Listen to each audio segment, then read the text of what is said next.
patógenos durante la unidad, que si vos te fijas, muchos de esos te los nombra ahí, y otros los va nombrando como ejemplos de bacterias patógenas a lo largo de todas las unidades que entran. O sea que por ahí te lo pone ejemplo, te lo pone en un pie de página, en otras unidades. Entonces, lo que yo hice en ese cuadrito es poner como un resumen de todos los patógenos que han aparecido, digamos, a lo largo de las otras unidades de Curtis, en la misma unidad de Monera. Incluso hay algunos que no aparecen en ninguno, pero que la facultad los ha tomado. Los ha tomado como opciones, o sea que en realidad vos por descarte sacás otro, pero la verdad que hay algunos que son muy comunes y aparecen de forma muy recurrente en los exámenes, entonces que le den una ley y lo tengan presente es mucho mejor, porque si yo no tengo muy en claro algunos tipos de patógenos y de repente en un múltiple opción la facultad me pone 2 que yo conozco para seleccionar, digo, entre medio de las opciones, y otros 2 que no sé ni cuál corno es, ya la pregunta me da una inseguridad terrible porque yo digo, no, en realidad estos ni me acuerdo, no los he leído nunca, y es porque quizás no es que estaban en los capítulos, ¿entendés? Pero suelen aparecer muy seguido en los exámenes. Entonces, ese cuadrito es como un rejunte de todo eso. Bien. Obviamente, prioricen en esta unidad los que están descriptos en la unidad, o sea, los que producen patologías y están escritos en el capítulo, pero todos los que están al final son bacterias y que las que producen patologías que sí les pueden tomar y que les toman seguido, de forma recurrente. De hecho, fíjense que hasta en el cuadrito de clasificación sale el Bacillus anthracis, ni siquiera salen los Clostridium. Históricamente les preguntan mucho más a todos los Clostridium que al Bacillus anthracis. Y en realidad el capítulo de Curtis se acentúa en el Bacillus anthracis, no en los Clostridium. Por eso, bueno, ese cuadrito tiene la intención de aunarlos a todos los patógenos. Bueno, arrancamos entonces con esta unidad de reino protista, que sería el primer reino que vamos a ver de los eucariotas. Si ustedes recuerdan, este reino se clasificó en un primer momento, cuando se abrió, digamos, del reino Plantae y del reino Animalia, como el primer reino que iba a tener organismos microscópicos que se movían. O sea que al principio medio como que los llamaron animálculos, incluyeron no solo los protistas, sino que incluyeron también a las bacterias, que después las terminaron separando porque no tenían núcleo, pero al principio era como un rejunte de todo lo que era chiquitito y no sabían dónde miércoles meterlo. Y desde ahí en adelante, en realidad, es muy difícil clasificar a este reino protista. Y la verdad es que si yo me paro a ver al reino protista, no hay absolutamente ninguna característica que los unifique, salvo el de ser células eucariotas. Quiere decir que cuando yo vieron cuando armábamos un cladograma, digo, bueno, a ver, un clado, ¿hay algo que origina o que es característico de toda esta rama? Bueno, en protista no, no existe nada que los unifique como grupo, porque justamente no son un grupo que filogenéticamente yo lo pudiese agrupar con un ancestro en común en el nivel de reino.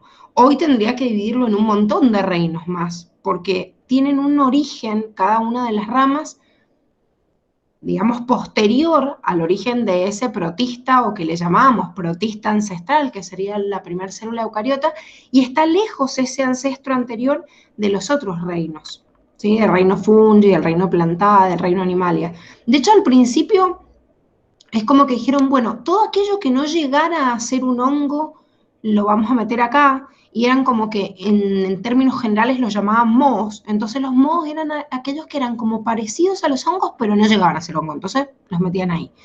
Después, todos los que se parecían por la motilidad o el patrón de movimiento que tenían, se parecían a un animal, pero no eran un animal, los clasificaron como protozoos y también los metieron acá. Y aquellos que se parecían a las plantas, pero tampoco llegaban a ser plantas, las llamaban algas y también los metieron acá. Entonces, cuando empezaron a agrupar este reino, dijeron, ah, bueno, entonces debe tener el ancestro que da origen a todos los otros reinos. O sea que cuando yo hablo del origen de las células, digamos, en fungi, en plantae y en animalia, digo, bueno, tienen su ancestro en los protistas. Sí, evidentemente lo tienen, pero no se ha podido comprobar cuál es el linaje directo que da origen a cada uno de los reinos. En el único caso que se ha podido comprobar es en el caso de las plantas. Las plantas tienen, taxonómicamente hablando, desde la taxonomía, digamos, más avanzada, molecular, o la que estamos, con la que clasificamos ahora analizando las moléculas de ADN, y los patrones, digamos, de distintas proteínas, se ha podido comprobar que el linaje de los protistas sí hay un linaje en común que se le llama línea verde con las algas verdes. Entonces, sí podríamos decir que tienen un ancestro, que puede ser, que parten de un grupo monofilético. Pero de los demás la verdad que es muy difícil. Es muy difícil estudiar el origen y como les digo, no hay características que mancomunen a todo el grupo, porque la verdad es que es un grupo como que se ha unido ahí para clasificación como descarte en la naturaleza. Podríamos decir que durante mucho tiempo se los clasificó así desde la filogenética, desde la fenética, perdón, y no desde la filogenética. O sea, la taxonomía numérica era lo que priorizaba. Es más, antes a los protistas se los agrupaba, no sé, los autótrofos por este lado, los heterótrofos por este, los que tienen tal pigmento por este. ¿Por qué? Porque si ustedes se fijan, yo acá les puse algunas características nada más que son las que resumen en realidad la facultad que van a ver, no del Curtis, porque acuérdense que esta unidad no la vende el Curtis, la vende el libro de Campbell y Rees, porque en Curtis incluso salen muchas más características, pero fíjense la diversidad en el hábitat, la diversidad en la nutrición, es más, son los primeros en donde aparecen la nutrición de tipo mixótrofa, quiere decir un mismo organismo es autótrofo y heterótrofo a la vez. Especula, ve cuándo usa un tipo de mecanismo y cuándo usa el otro, pero es de los dos, o sea, los dos tipos de estrategias nutritivas a la vez. También reproducciones diversas, alternancia de generaciones. Si yo me fijo en una cubierta externa, en protistas también, algunos no tienen pared, los que tienen algunos es una teca muy dura, otros muy blandita, otros, bueno, como les digo, es una diversidad en realidad en este grupo impresionante. Y no hay hoy una característica que los agrupe. ¿Esto qué quiere decir? Que es muy difícil hacer una clasificación de estos protistas teniendo en cuenta en realidad esta filogenia. ¿Se trata de ver? Sí, pero en realidad lo que hoy sabemos es que no hay grupos taxonómicos definidos, sino que de llamarlo reino protista, después dijeron, bueno, no, no lo llamemos reino, pero llamamos a cada uno de los grupitos filum, no, después dijeron, no, no, pero es que este no sería filum, porque si está a la altura evolutiva de un reino, medio como que le hice anclado y no saben bien cómo clasificarlos. Es algo que se ha modificado drásticamente, como les decía recién, con estos avances de la biología molecular, entonces cada vez encontramos patrones más distintos, y sí es verdad que las teorías hoy cladísticas tratan de abarcar no solo el proceso de la teoría endosimbiótica propuesta por Lynn Margulis, sino la endosimbiosis secundaria y terciaria, que esto teníamos un anexo, no me acuerdo, creo que estaba en la unidad 2 de célula, cuando les hablaba de la teoría endosimbiótica, tenían un cuadrito, un anexo que les hablaba de endosimbiosis secundaria y terciaria. En realidad es un ensayo que sale más adelante en Curtis, en el reino protista, y si bien esta unidad no la vende Curtis, leyeron ese ensayo de endosimbiosis secundaria y terciaria cuando vimos célula. Ahora, si yo me paro en la clasificación que nosotros vamos a utilizar, este gráfico que ustedes tienen, no me acuerdo en qué página, creo que en la 4, que es en donde está, digamos, la clasificación general de todos los protistas y en la que se van a basar para ver cómo es la descripción que está a continuación, es una hipótesis filogenética. ¿Por qué una hipótesis? Porque no hay mucha concordancia en esto, como les digo, hay algunos que se han atrevido a dividir en 37 reinos distintos el reino protista, pero ese eucarioto ancestral, desde la teoría endosimbiótica, digamos, este libro de Campbell y Rees propone estas 6 ramas principales que derivarían desde este eucarioto ancestral y de ahí un montón de ramas de lo que serían hoy. Esto que tienen acá en cada uno de estos cuadritos serían clados de los protistas. No atreveríamos a llamarlos ni filum ni reinos porque me desbarajusta todo lo demás, entonces bueno, le decimos clado, como que es una rama dentro de esta clasificación filogenética. Fíjense, si bien esto, diplomonadida, parabasala, eurenozoa, alveolata, estramenófila, cercozoa, radiolaria, megozoa, son todos nombres de clados, como les digo, de protistas, al igual que rodófita y clorófita, estos que están en negro y que aparecen en un mismo punto en el cual aparece también un clado de los protistas, son los distintos reinos, ¿sí? O sea, acá estaría el reino Fungi, el reino Animalia y el reino Plantae. O sea que estos mismos linajes que hubiesen dado origen, fíjense si acá derivó el protista, ¿cómo le va a poner el nombre protista a un reino si miren en el momento en el cual se diversificó y dónde aparecen los otros reinos? O sea, no tienen el mismo punto de origen, o sea, debería ser una división anterior y cada uno de estos ser un reino. Por eso les digo que es tan difícil la clasificación, porque esta relación filogenética se descubrió después de un montón de tiempo con el avance de las técnicas moleculares. Bien, a ver, de estos grupos vamos a ir nombrando, la mayoría los vemos, pero hay algunos que dentro de ellos vemos algunos grupos y otros no. Pero hay otros grupos completos que no los vamos a ver, como por ejemplo Stramenófila. Si ustedes se fijan, incluye a ovomicetos, que son como un grupo de mohos, que se los clasificó durante un tiempo como hongos y después los metieron dentro de protistas, y todos estos grupos que tienen acá son algas, son todos fotosintéticos.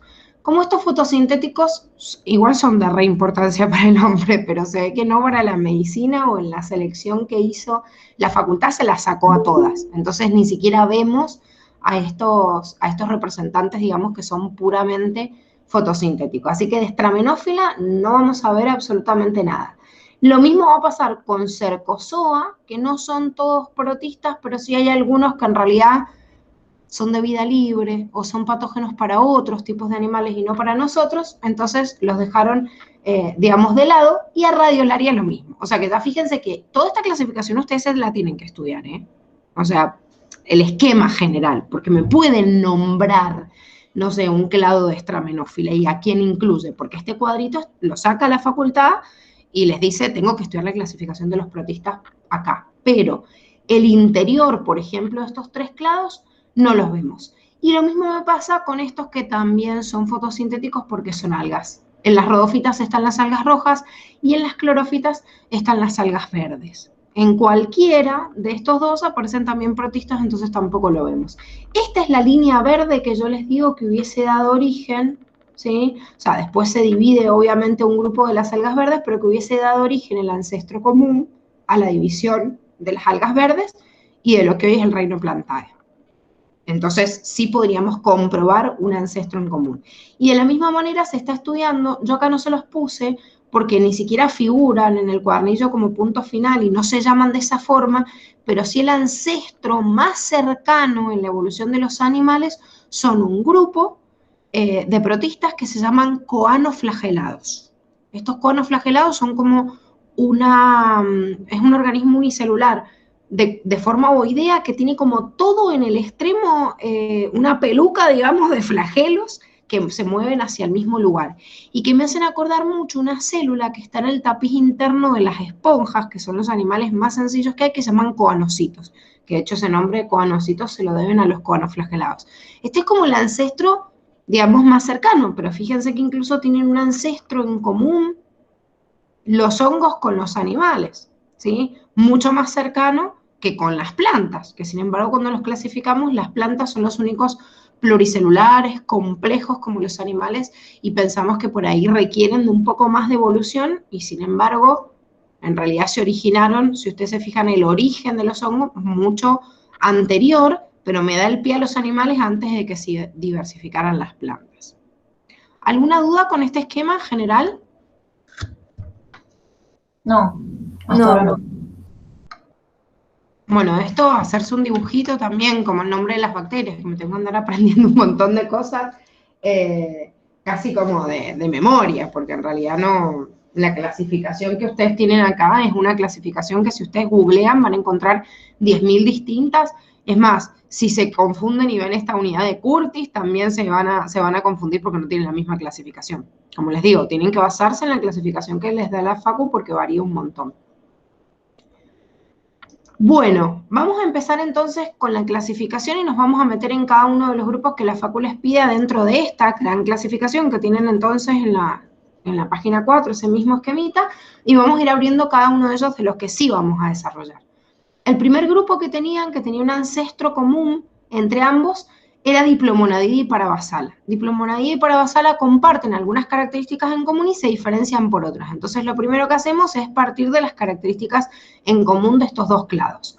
¿Cuáles son esas características en común?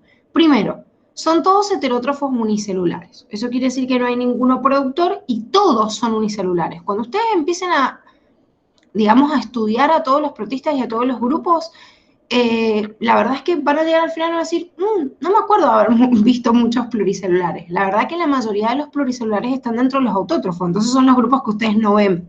Pero sin embargo, en parámetros generales, la mayoría de los grupos de protistas son unicelulares y solo un poquito son pluricelulares. Llegando algunos a tamaños grandes, sí, chicos, recuerden que si yo tengo que ver promedio de tamaño de estos protistas, yo voy de un par de micrómetros, como si fuera una celulita eucariota, pero hay algunos que pueden medir hasta más de 100 metros. Eso es lo que mide, por ejemplo, una alga parda, que está dentro de este grupo. Entonces, en tamaño son muy diversos, pero sí es verdad que la mayoría son unicelulares. Bien, entonces, heterótrofos unicelulares con 1 o 2 núcleos. Es bastante común en los protistas encontrar células binucleadas, ¿sí? O sea, no solo con uno, y no solo binucleadas, sino que hay algunos que tienen un núcleo grande y uno chico, que se llama macronúcleo y micronúcleo. Esto es algo característico que existe únicamente en los protistas, en donde los dos núcleos no tienen la misma función. O sea, ambos, si son un núcleo, tienen adentro su ADN, ¿no? Pero el macronúcleo y el micronúcleo no se especifican, digamos, en la misma función para ese tipo de organismo. A ver, ¿cuáles son las dos funciones principales del núcleo? Contener el material genético para sintetizar proteínas. Bien. Y ¿Y qué más? Permitir la reproducción. Perfecto, y mediar la reproducción celular. Lo que hacen muchos protistas con un macro y un micronúcleo es guardar el micronúcleo, es como que lo dejan, nunca lo tocan, está siempre condensado, nunca lo descondensan para poder transcribirse y traducirse, y ese micronúcleo es el que se encarga de la reproducción nada más. Entonces, llegado el momento a reproducirse, el micronúcleo es el que es estimulado a hacer la replicación del ADN, y el macronúcleo, en cambio, tiene como separada la función aparte de hacer transcripción, traducción y mediar todas las funciones celulares. Entonces, de alguna forma se reparten las dos funciones básicas del núcleo, ya que tengo una copia, ¿sí? O sea, tengo como una copia de ese ADN, y por eso en algunos protistas vamos a encontrar como un doble núcleo. No en todos, y acá sí es característico de especie. Acá cuando me dice este grupo 1 o 2 núcleos, quiere decir que algunas especies tienen un núcleo y otros dos. No es que pueden tener 1 o 2 porque se les canta, no. Es específico de especie el tener 1 o 2 núcleos, pero sí en este grupo vamos a encontrar uno o la otra característica. Además de eso vamos a encontrar 2 pares de flagelos y vamos a encontrar una característica muy puntual que los hace anaerobios y además anaerobios obligados. ¿Por qué? Estos organismos no tienen un sistema de Golgi, o sea, que quiere decir que ni siquiera hacen exocitosis después del sistema endomembrana. Pero además de eso, y lo más importante, es que tienen mitocondrias modificadas. Esas mitocondrias modificadas es como que evolutivamente han sido casi como vaciadas de su contenido más importante. O sea, no tienen ADN, no tienen las proteínas de la cadena de transporte de electrones, no tienen las enzimas del ciclo de Krebs. O sea, básicamente son una organela encargada de la respiración celular y no tienen nada para encargarse de eso, o sea, son como una bolsa vacía. Entonces, no cumplen la función obvia, que es la respiración celular. Y por ende, al no poder hacer respiración celular, obviamente van a tener todo un metabolismo anaeróbico. ¿Por qué es importante entender esto? Porque está la mitocondria. O sea, de alguna forma está lo que tendría que ser una mitocondria, pero ha perdido evolutivamente el contenido interno, básicamente su ADN, que condiciona a que no pueda, digamos, sintetizar las proteínas, los citocromos que necesita, tampoco puede importar los contenidos que vienen del ADN nuclear, entonces no puede cumplir con su función. Hay organismos de vida libre, simbiontes o patógenos. Lógicamente nosotros vamos a ver algunos ejemplos de patógenos para el hombre, vamos a ver uno de cada grupo, o sea, re poquito, pero sepan también que en este grupo hay muchos organismos que son importantes porque viven, o sea, en el intestino de algunos determinados grupos de animales y colaboran con algún proceso de digestión también. Por ejemplo, hay muchos de estos protistas que son los que digieren la celulosa dentro de algunos organismos como las termitas, ¿sí? Que se alimentan obviamente únicamente de madera y tienen una gran cantidad de celulosa que digerir y ya sabemos que los animales no la digieren, entonces necesitan esta asociación simbiótica para poder completar este proceso y algunas veces lo hacen las bacterias y en este caso son este grupo de protistas también. Los encontramos también algunos creando este tipo de simbiosis en el intestino de animales más avanzados, como por ejemplo el ganado vacuno y también de los seres humanos. Pero en este caso, Muy poquitos hacen relación simbiótica porque la relación simbiótica nosotros y el ganado vacuno lo hacemos con bacterias que son encargadas de degradar esa clorofila. Entonces, en este grupo de individuos que se encuentran en el intestino ya de animales más grandes, la mayoría son patógenos y no simbiontes, ¿sí? Entonces, o viven fuera o sea, de vida libre, o viven en relación, en colaboración con otro organismo, o son directamente patógenos. Y la reproducción en realidad de estos organismos es asexual y lo hacen por mitosis cerrada. ¿Qué significaba mitosis cerrada? ¿Alguno se acuerda? Porque No, pero me suena mucho lo de la dinamitosis. ¿Pasa? Exactamente, porque la dinomitosis justamente, bueno, es propia de los dinoflagelados, pero en realidad es propia de este proceso de mitosis cerrada. Mitosis cerrada significa que yo nunca abro el núcleo para sacar el material genético y poder llevar a cabo la división de este material. Hacen reproducción asexual y cerrada porque justamente la mayoría tienen dos núcleos, como les estaba diciendo recién. Entonces, al tener dos núcleos, yo tengo uno que permanece siempre el material genético condensado, ¿sí? Entonces, si está siempre condensado, no tiene la necesidad de condensarse, cuando hemos visto las etapas del ciclo celular antes de la mitosis. Entonces, como no tiene mucho lío de material genético y siempre permaneció ahí condensado, sumado a esto, a que tienen siempre material condensado, que esto es propio de la dinomitosis, la mitosis cerrada es que nunca desintegran directamente el núcleo para dividirlo. Entonces, en vez de formarse un uso mitótico, se pegan los cromosomas, se adhieren a la membrana nuclear, y cuando se parte la membrana nuclear, se lleva como la copia de cada uno de estos cromosomas para un lado y no lo tira, no lo tracciona el uso mitótico.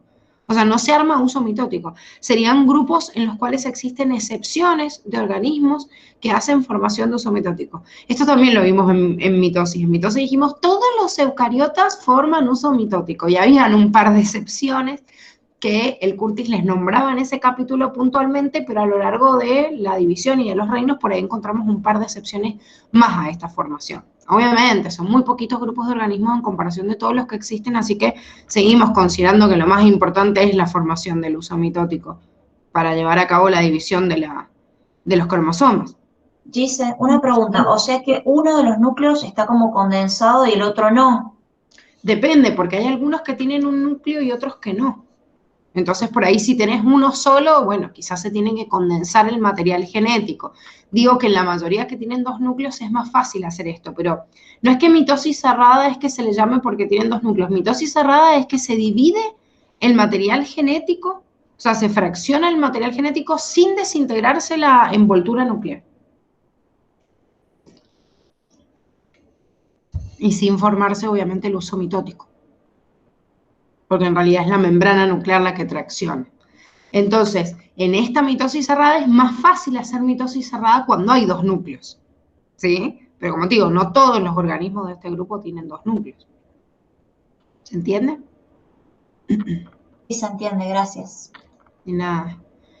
Bueno, dentro de las diplomónadas, más allá de las características que vimos recién, en este grupo, porque fíjense que estábamos viendo en este grupo o en esta clasificación anterior, todas las características de los dos grupos que habían tenido un ancestro en común. Entonces eran tanto diplomonas para basalios. Pero las diplomonas como grupo individual sí tienen dos núcleos, ¿sí? Y estos núcleos son de igual tamaño y no de tamaño distinto. O sea, no está ese macronúcleo y micronúcleo que estábamos hablando recién, sino que hay dos y son iguales y tienen muchos flagelos que nacen desde acá, que la verdad que en la mayoría, estos muchos flagelos que han descrito, no sé, que les puso el libro de Campbell y Rees, la verdad que la mayoría tienen dos pares de flagelos, que es la descripción que vimos anteriormente. Y acá están, ven, 1, 2, 3, 4, son los 4 flagelos.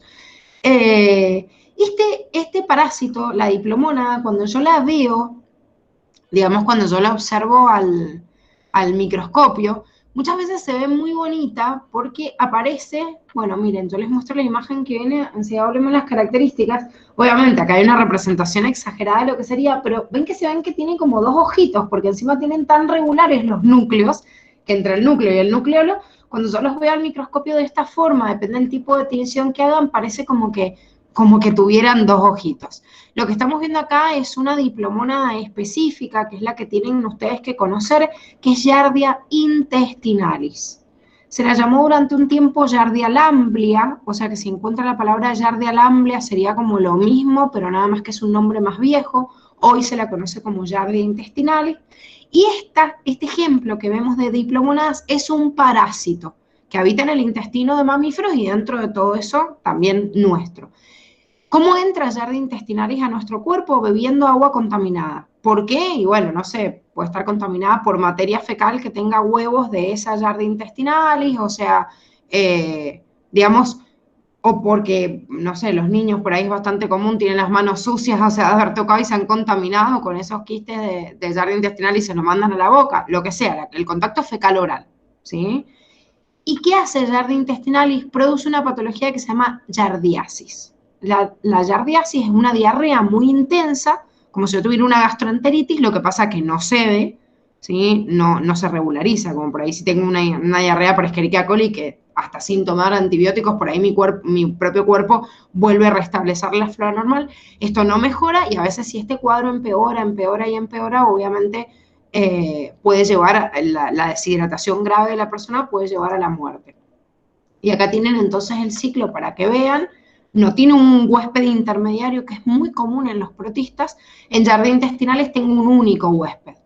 No hay un huésped intermediario definitivo, sino que es el mismo. O sea, dentro del mismo organismo se desarrolla el adulto que pone los huevos adentro de un quiste, el quiste aparece en el medio, entra ese mismo quiste de forma oral y en el intestino se vuelve a desarrollar el adulto que vuelve a poner quistes, ¿sí? Los protistas muchas veces tienen ciclos complejos en los cuales se reproducen dentro del cuerpo de un organismo y de otro no. Entonces, esto determina el huésped intermediario y definitivo. En Giardia no aparece esto, es un único huésped y si acá estaría contaminando, no sé, una vaca, un chancho, lo que sea, además de algún ser humano, haría el mismo ciclo. En el caso de los parabasálidos, que era el otro grupo que tenían, se incluye en general a un gran grupo que se llaman tricomonas y que en los patógenos que nos interesan a nosotros para dentro de los seres humanos producen infecciones intestinales y urogenitales. Dentro de estas tienen un ejemplo para saber que es Tricomona vaginalis. Tricomona vaginalis generalmente habita en la vagina de las mujeres y cuando digo generalmente quiere decir que no siempre forma parte de la flora, digamos, vaginal normal, pero puede estar en una mínima concentración sin ser patógeno, ¿sí? O sea, esto quiere decir cuando nosotros tenemos algunos que forman parte de la flora de determinado tipo de tejido, es que pueden estar presentes y si están en mínimas condiciones en las cuales compiten obviamente con todos los demás que viven ahí, está todo bien. Ahora, a veces está, pero es oportunista. ¿Qué quiere decir esto? Que en determinados cambios o modificaciones, sobre todo en las condiciones del cambio de la acidez de la vagina, Tricomona vaginalis aprovecha, compite con otros microorganismos, como que gana en esa lucha y termina infectando la cubierta vaginal, produciendo digamos, una inflamación de la vagina que se llama vaginitis y que en realidad produce la inflamación interna y externa también. Puede dar uretritis, o sea, ardor al orinar, bueno, toda una inflamación, incluso algunas úlceras sangrantes. Es tratable como cualquier infección, ¿sí? Como cualquier infección oportunista. Acá lo que estamos viendo justamente es la pared interna de la vagina y esto que se ve acá en verde, digamos, en esta animación, son tricomonas. Esta una que está completamente adherida y la otra que está viajando en vías de acapararse digamos, de la cubierta vaginal, ¿sí? Acá vemos otros representantes al microscopio. Fíjense cómo están teñidos, tienen un solo núcleo, no como los otros que eran binucleados, este ejemplo por lo menos de tricomona, y ven, tienen todo un penacho lleno de flagelos, que es lo que le permite la motilidad. La tricomoniasis es una patología que se puede contagiar entre hombres, o sea, también puede estar ubicado en la zona genital del hombre, lo que pasa es que no produce una patología sintomática en el hombre, pero sí puede ser portador de tricomoniasis. Entonces se la considera una infección de transmisión sexual, ¿sí? Habita generalmente en la flora de la vagina, no habita generalmente en la zona inguinal del hombre ni en la zona genital, pero sí se puede contagiar. Entonces, al contagiarse en la mujer, por ejemplo, si aumenta la carga de tricomona y encima el cambio del pH de la vagina, cualquier cosa ayuda a que prolifere, genera una patología sintomática en la mujer. Dice una pregunta, ¿eso se trata normalmente con antibióticos o no responden a los antibióticos ese Son tipo de virus? antiparasitarios. Ah, O claro. sea, cuando nosotros llamamos la palabra antibiótico, si bien el general de antibiótico es correcto, sería antivida, se le usa mucho para las bacterias nada más. Entonces, cuando vos das o suministras una droga contra un parásito, o sea, contra un protista, le llamas antiparasitario, y cuando es contra un hongo, le llamas antimicótico. Entonces, es como una mezcla de todo. Hay algunos óvulos de las mujeres, esos óvulos femeninos que se tratan para algunas infecciones oportunistas, no sé si los han visto alguna vez, que se colocan directamente en el interior de la vagina, tienen como un combo de antimicóticos, antiparasitarios y antibióticos como más comunes para las infecciones de transmisión sexual más comunes que tienen que ver con el cambio o la modificación de la flora en la vagina. La flora de la vagina es muy sensible porque, primero, es una zona sumamente húmeda, o sea, está todo el tiempo como un caldo de cultivo. Hay algunas mujeres que por ahí en la conducta hasta de higiene exceden, por ejemplo, del uso del agua, como por ejemplo el exceso del bidet. Cuando uno hace exceso de aseo en cualquier zona, y en el caso de la zona vaginal también, estoy borrando todo el tiempo la flora normal. O sea, estoy como limpiando y lavando en exceso la flora que me tiene que defender. Entonces cualquier oportunista aprovecha. Eso, sumado a la humedad, sumado a las altas temperaturas, a la ropa interior que por ahí no es muy correcta. Hay mucha ropa, la ropa interior que se recomienda en las mujeres, la ropa que tenga mayor porcentaje, en lo posible el 100% de algodón. Todo lo que tenga lycra, tenga cualquier otro material que mantiene también la zona más húmeda, en el verano, por ejemplo, entre que está más caluroso, con la temperatura, con la modificación, y bueno, eso es un caldo de cultivo y muchas veces ayuda a que patógenos normales, pero que son como amigos de nuestra flora, empiecen a proliferar. Dentro de eso, Tricomonas es una, y uno de los más comunes es un hongo que se llama Candida albicans. Que Candida albicans produce una patología que se llama candidiasis, que si bien es considerada infección de transmisión sexual, la verdad es que la mayoría de las veces se piensa que no hay una mujer que va a transitar a lo largo de toda su vida y no va a sufrir por lo menos una vez en su vida candidiasis. Y no tiene nada que ver con una infección de transmisión sexual, sino con alguna modificación en el pH de la vagina. Y ese hongo está ahí siempre. Entonces, por ahí dando un óvulo o algo así, uno regula, o sea, como que mata el exceso de esos organismos que están, digamos, ganando en esa cubierta vaginal y bueno, y regularizan el nivel normal. O sea, que es común, ¿sí? O sea, uno lo trata como una infección de transmisión sexual, pero digo, una mujer puede tener tricomoniasis o puede tener candidiasis y no porque se lo contagió el hombre. O sea, simplemente porque se ha modificado algo en la vagina que haga que proliferen de más. ¿Se entiende? Sí, Lisa, se entiende, gracias. De nada. Bueno, vamos al segundo grupo. El segundo grupo que tienen acá es Euglenozoa. Y en Euglenozoa habían dos clados de los cuales se dividían, que eran los cinetoplástidos y los euglenios.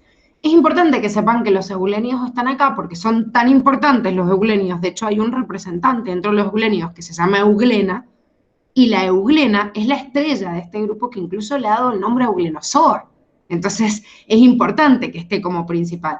Sin embargo, este grupo de los euglenios, la facultad dijo no lo van a estudiar, porque no hay ningún representante patógeno, ¿sí? Entonces, tengo que conocer que Euglenozoa hay una rama que se llama eugleneos, y es más, si recuerdan, chicos, les debe sonar hasta el nombre porque se los han nombrado en otras unidades como ejemplo a la euglena.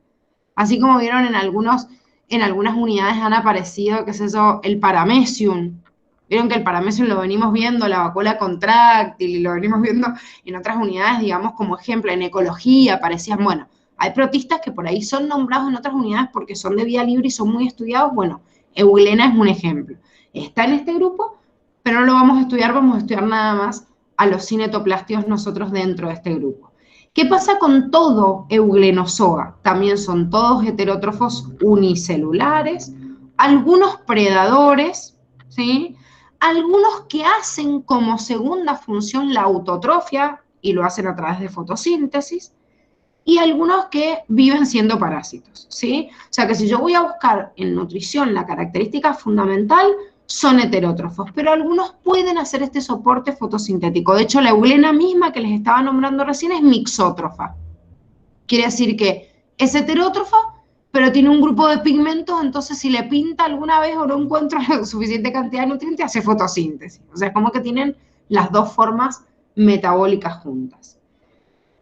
Este grupo tiene mitocondrias con crestas discoides, que es bastante poco común. Tener crestas discoides, vieron que las crestas eran como invaginaciones, las crestas mitocondriales, y eran como lobuladas en la mayoría de las mitocondrias. Bueno, acá son como disquitos. Entonces me hace acordar, vieron el cloroplasto, que tiene como la invaginación de la membrana interna y forma como disquitos en los tilacoides.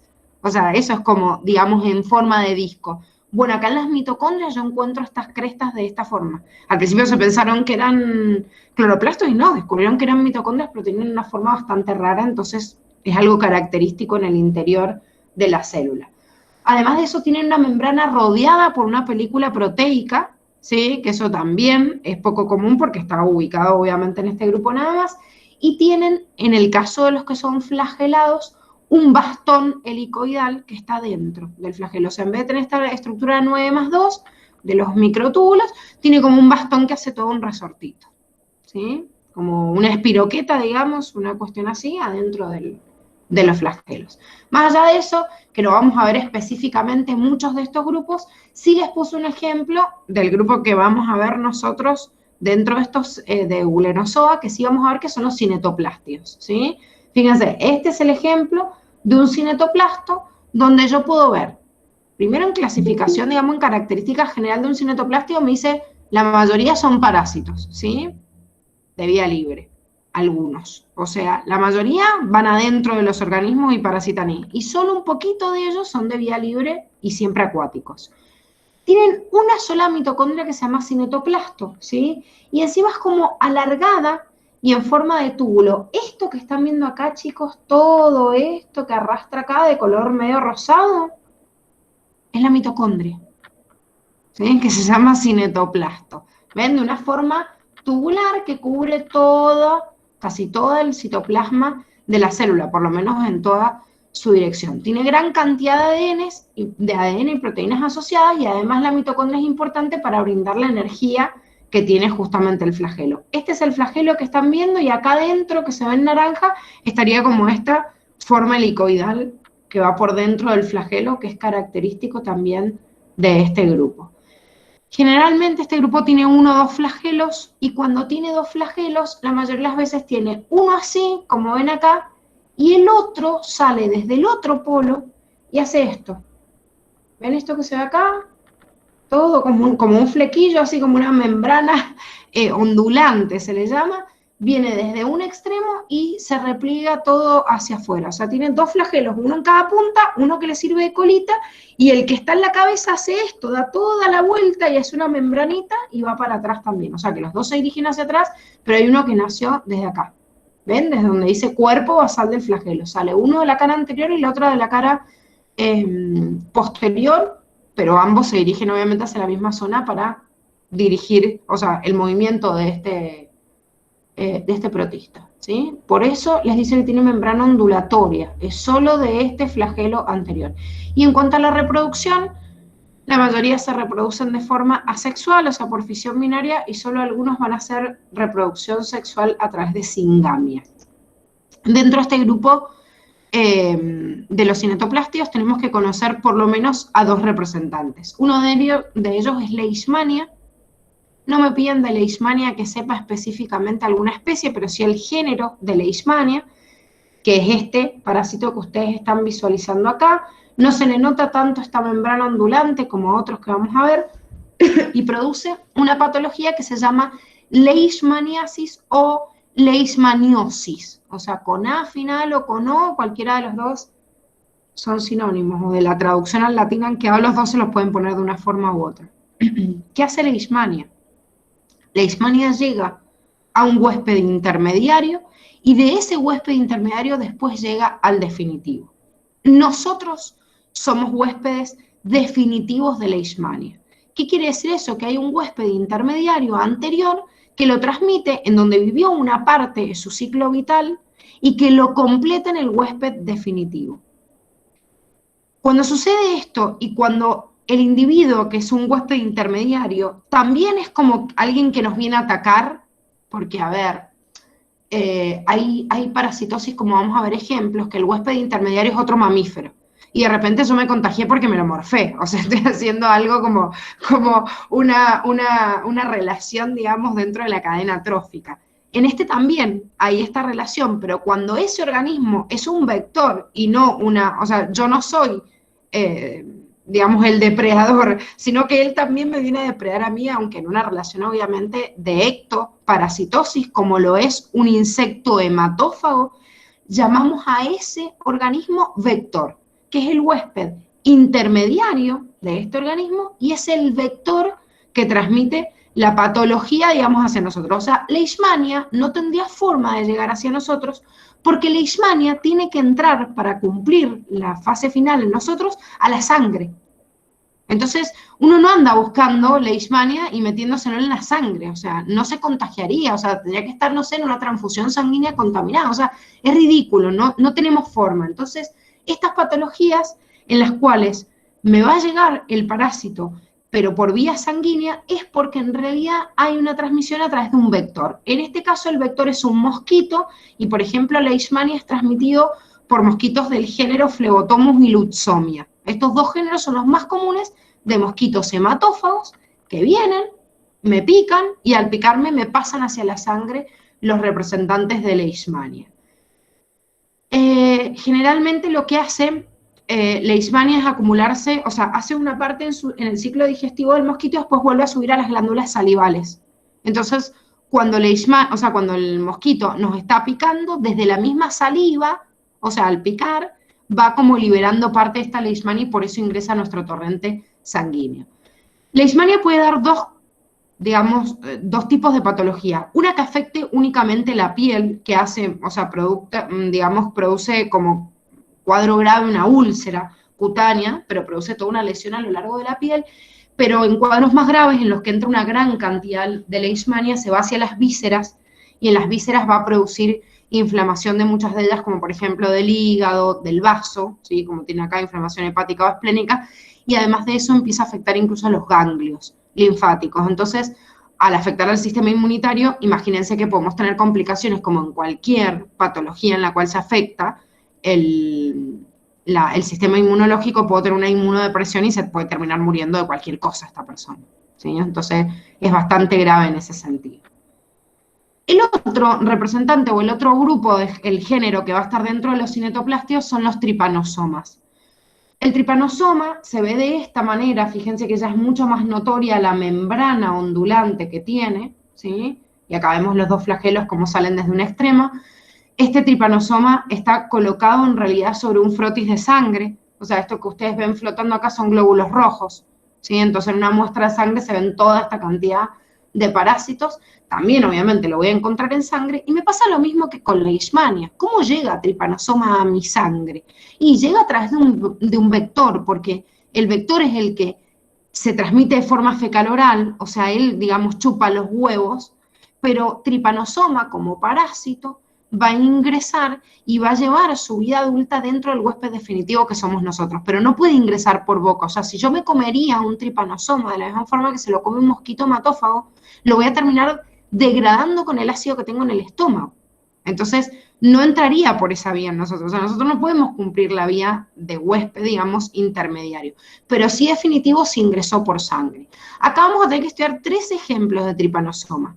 Tripanosoma brucei y tripanosoma rhodesiense, como tienen ahí al principio, causan lo que llamamos enfermedad africana del sueño, ¿sí? Y se transmite a través de un mosquito, que en realidad le llaman mosca, pero les digo mosquito porque a uno le suena más que la mosca anda revoloteando, pero no es hematófaga. Se le llama mosca, pero es hematófaga, ¿sí? La mosca tsetse, que es muy común en África, y por eso la enfermedad africana del sueño está, digamos, como casi cerrada a África. Pero ojo, chicos, esto depende del vector. Hace un par de años atrás nosotros no hablábamos de dengue y zika, que son patologías que estuvieron siempre en la zona ecuatorial, ¿sí? Hace muchos años. Entonces, Hoy en día el calentamiento global expande también muchas poblaciones de mosquitos y en la medida que se expandan, o sea, cuando esta mosca se empieza a expandir también a otros lugares, o sea, va a transmitir esta misma patología y no solo será la enfermedad, digamos, africana del sueño, sino la van a tener que hacer más cosmopolita. Lo mismo pasa con Trypanosoma cruzi, que produce la enfermedad de Chagas, mal llamado mal de Chagas, pero esto tiene un trasfondo histórico. Se le llamaba mal de Chagas porque se pensaba que era un mal en la circulación, porque la mayoría de las consecuencias a largo plazo de la enfermedad de Chagas son cardíacas y hepáticas en segunda instancia. O sea, se producen cardiomegalias, fallas cardíacas, y en realidad antes de descubrir esta enfermedad infecciosa se pensaban que era algo sistémico, o sea, no era algo contagiado por un microorganismo. Entonces por eso le llamaban un mal. Era como un mal que pasaba en determinado momento o alguna falla y que en realidad no se había descubierto el agente infeccioso. Este agente infeccioso fue muy difícil que fuera reconocido, digamos, entre los cardiólogos, y fue Chagas, un médico brasilero, quien realmente aísla a este patógeno en sangre y en el corazón y comprueba que en realidad sí existe la tripanosomiasis, se le llamaría a toda infección transmitida por un tripanosoma. Específicamente a este le pusieron la enfermedad de Chagas.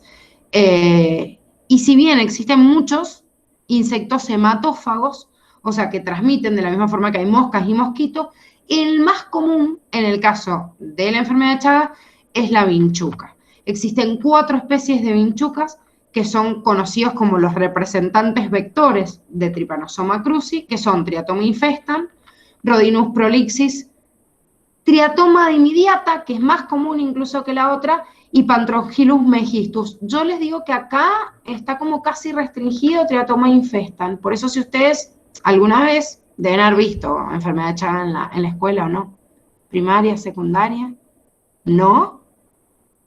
No, yo estaba en humanidades. No, pero Sí, así sí, como sí, general o transversal. biología, en la primaria. En la primaria, bien.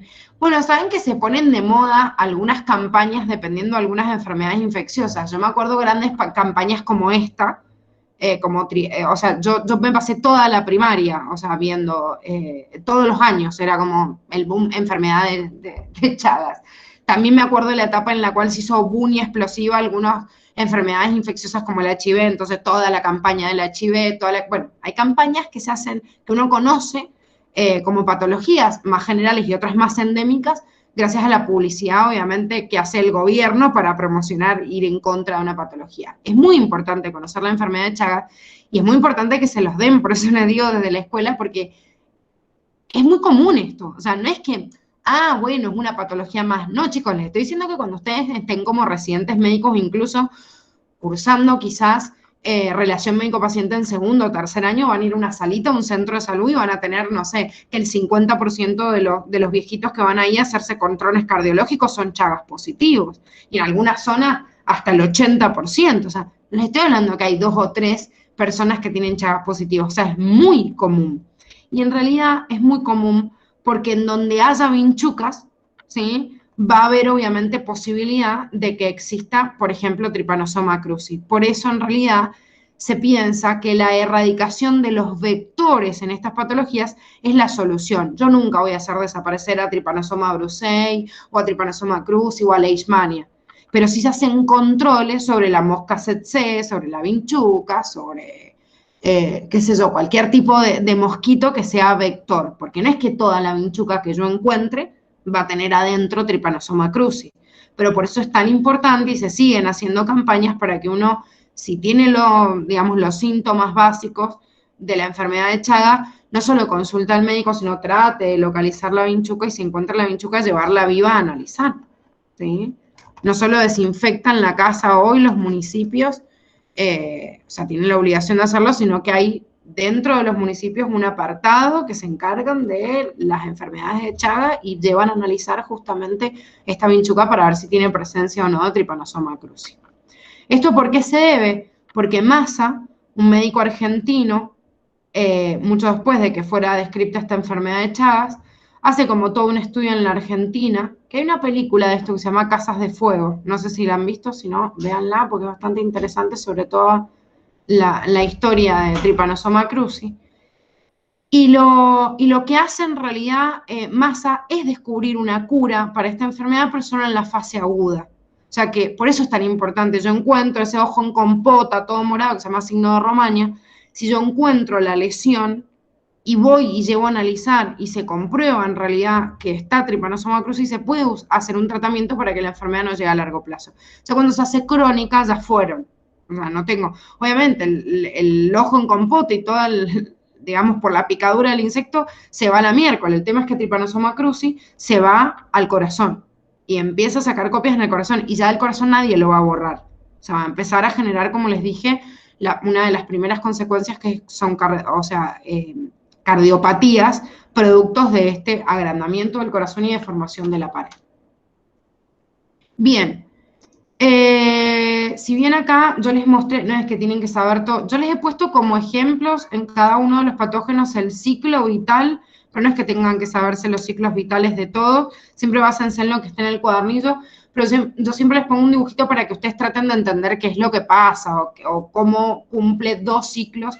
Acá se ve bien, por eso están las flechitas en rojo y en violeta para ver cuáles son los estadios que cumple ese tripanosoma, por ejemplo, en triatoma, en la vinchuca, y cuál es el estadio en el hombre. Cuando yo veo esta doble fase, veo que hay un doble ciclo, y por eso digo, bueno, hay un huésped intermediario y hay un huésped definitivo.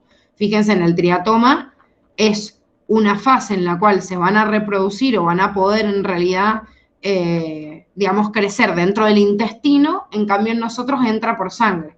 Y en realidad nunca pasa por el tracto digestivo, porque si pasara sería degradado, como les decía, por el mismo pH del estómago.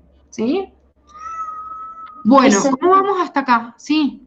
Una pregunta, yo no entiendo bien la diferencia entre la fase aguda y la fase crónica de la enfermedad de Chagas. En realidad, generalmente se considera fase aguda. Fase aguda de cualquier enfermedad es apenas comienza. La fase aguda es la primera vez que vos exponés al sistema inmunitario a un agente patógeno y genera una respuesta. Esa infección aguda demora de 10 a 14 días. De 10 a 14 días tu cuerpo puede erradicar cualquier tipo de infección o puede quedarse ese parásito ahí eternamente, generando, o sea, almacenado, por ejemplo, en un órgano en donde voy a estar lejos del sistema inmunitario y no voy a crear anticuerpos todo el tiempo, pero va a seguir ahí habitando con vos. En el caso de que eso sucede, la enfermedad se vuelve crónica. ¿Sí? Cuando vos ya no tenés cura y ya el sistema inmune nunca va a erradicar esa causa, la patología se vuelve crónica. ¿Sí? Depende cuándo se vuelve crónica, pero los resultados de la patología crónica, o sea, las consecuencias por enfermedad de Chagas, generalmente se ven a partir de los 10 o 15 años. Bien, entiendo. Gracias. De nada. Y otra cosa, ¿cómo se llamaba eso que dijiste, el ojo en compota rojo? Dijiste... Signo de Romaña. Gracias. Eso saben porque no se los he puesto, porque en realidad, no sé, la facultad en realidad no ahonda mucho con de las patologías, digamos, pero yo les voy a mostrar, bueno, acá no para no dejárselos de... Aunque ya estamos en hora y no vamos a empezar con alvelata, así que sí, esperen que les deje de compartir esto y les muestro una fotito. Si no lo han visto, ojo, igual, porque uno tiene como esa idea de que parece que nada más se puede originar, digamos, este síntoma en el ojo, y no es así, porque ¿en dónde pueden picar los mosquitos, que es bastante común? No se me ocurre, no sé, en el cuerpo, en cualquier parte, en la piel. ¿En qué parte? Que sea En los brazos. común. En lo que está más libre fuera de la cama. Si usted se fija en lo que está más libre fuera de la cama, son los tobillos, a veces cuando hace calor que sacamos como los pies, o las manos, las muñecas, y no solo que esté libre, sino que además de eso tiene como la característica, digamos, de tener la sangre más calentita, ¿sí? Y más a flor de piel, es más fácil. Bueno, acá ven una imagen, podemos tener un montón en realidad, de ese ojo en compota, sí, esto es lo que se llama signo de Romaña, pero en realidad es todo afiebrado, o sea, generalmente tiene como todo un cuadro, no sé si acá ven, sí, que están viendo, bueno, googleenlo, si no, y lo van a encontrar un montón. Ese como ojo en compota es porque el ojo tiene la circulación, digamos acá, todas las venitas chiquititas que tenemos en el párpado, entonces es más fácil, obviamente, que se acerque la vinchuca ahí, que pique, encuentre comida, digamos, ahí, y además generalmente uno cuando está acostado que se tapa, lo que queda al descubierto es la cara, entonces es como lo más común. Pero hay muchas lesiones también en las muñecas y en los tobillos.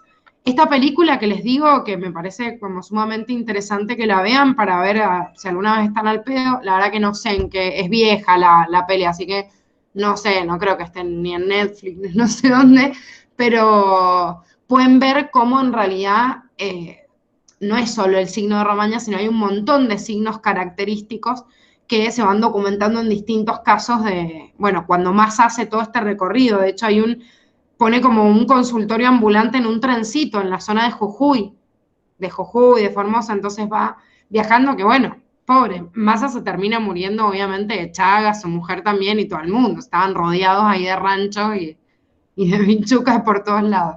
Pero ojo, es importante conocer esto, porque antes se pensaba que era eso nada más, una enfermedad, digamos, de pobres y ir remitida a los ranchos. Pero hoy en día, la vinchuca, como está en todos lados, uno de sus lugares, sus últimos lugares predilectos son los nidos de palomas.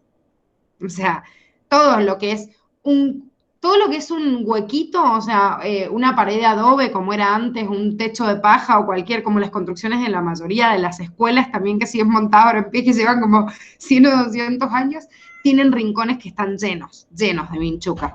Bueno, en algunos, por ejemplo, como en los nidos de palomas, existen como mucha deposición de estas vinchucas que denota que están viviendo ahí y ustedes saben que las palomas están en todos lados, en todos lados. Y uno de los lugares más comunes a nivel más céntrico son los nidos de palomas que se arman ¿vieron en las ventilaciones de los aires acondicionados? Les digo en edificios en pleno centro, ¿eh? Entonces, tengo edificio, plena calle, no sé, San Martín, General Paz, pero en la ventilación del aire acondicionado, que es aire calentito, forma un nido de palomas, ese nido de palomas trae vinchuca, y chao, en pleno centro y con construcción antisísmica y todo, igual tengo vinchucas. No quiere decir que todas tengan chagas, pero digo, están como en todos lados. Gise, otra pregunta, si te pica una vinchuca, ¿es recomendable tipo agarrarla en un frasquito y llevarla al hospital o no es Claro, necesario? Ah, bien. exactamente. Eso es lo recomendable. Hoy en día, como les digo, hay lugares en el municipio, a mí me llamó bueno, yo encontré una vinchuca en mi casa en el verano, que mi marido la atrapó, obviamente, yo ni en pedo la agarro viva, le hubiera metido un risotón, la atrapó y me llamó la atención la rapidez porque llamamos al municipio acá de Guaymallén, que hay un departamento que se encarga de todo, o sea, de enfermedad de Chagas, y vinieron al otro día, desinfectaron toda la casa, se la llevaron, nunca me volvieron a llamar, calculo que analizaron y que no tenía Trypanosoma cruzi, o no sé, o se la llevaron en un fraquito y nunca hicieron nada, no tengo idea, pero hicieron el procedimiento. En algunos municipios yo sé que están trabajando así, en Godoy Cruz creo que igual. Ahora, en los que no estén trabajando de la misma forma, lo mejor es llevarla a la encina y chao. Yo hice las pasantías ahí y llevaban en el ¿Cómo? Encinas. Que yo hice pasantías ahí en el Encinas y llevaban vinchucas en Sí, es que laboratorio. la mayoría de los municipios, si no tienen un proyecto que se haya financiado para estudiar Trypanosoma cruzi, no tienen. Entonces vos llamas al municipio y no te van a dar respuesta. Entonces, el camino más corto y para todos, como el Hospital de Encinas, el hospital que más se encarga de todas las patologías, o sea, infectología, acá en Mendoza, es como lo más recomendable. Entonces, si uno encuentra uno, lo deja, obviamente te toman todos los datos y se hace el estudio, obviamente, de ese triatomo infestan. Y si está obviamente infectada, los van a llamar para obviamente hacer el debido tratamiento si hay infección por Trypanosoma cruzi. Sí, sí, Cami. Obviamente se puede detectar toda patología en fase crónica, genera anticuerpos, que esto, bueno, lo vamos a ver bien en inmune, pero que son tipos de inmunoglobulina G. Entonces, yo si quiero saber si la persona tuvo Chagas, se pide IgG para Chagas, o sea, para enfermedad de Chagas, para ver si da positivo o negativo. Y es muy importante porque como da cardiopatías, como les digo, es una patología que puede afectar en determinadas condiciones, como por ejemplo en el embarazo. Entonces, por ejemplo, quizás nunca se hicieron un análisis de Chagas, pero en el embarazo se los van a pedir seguro. Les van a pedir anticuerpos para ver si tuvieron algunas otras parasitosis, como por ejemplo una de las más complicadas es la toxoplasmosis, si uno se agarra, si la mujer se la agarra mientras está embarazada. Entonces piden anticuerpos para Toxoplasma gondii, para Trypanosoma cruzi, para un montón de enfermedades así infecciosas. Sí, así, obviamente se puede detectar la inmunoglobulina M y la G, o sea, en la fase aguda y en la fase crónica, para enfermedad de Chagas, en cualquiera de los dos.